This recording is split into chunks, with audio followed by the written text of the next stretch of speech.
What's up, Bishoff?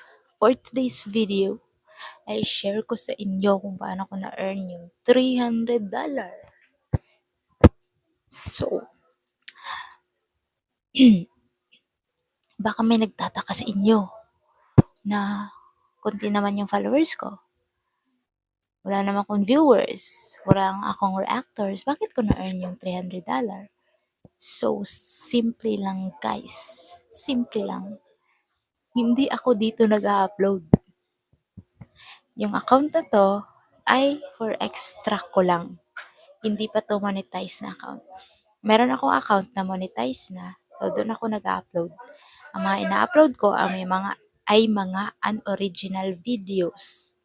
So, hindi ako nagnanakaw ng mga videos sa mga vloggers na mga maliliit lang. Yung mga ina-upload ko na videos ay mostly sa mga movies or TV shows. So, for now, nakafocus ako sa PBB. So, mga clips lang siya na short, reels. So, it's risky naman guys. That's why nag-create ako ng extra account para, kunyari, kung magka-violation ako dun sa account na yun, edi may extra ako.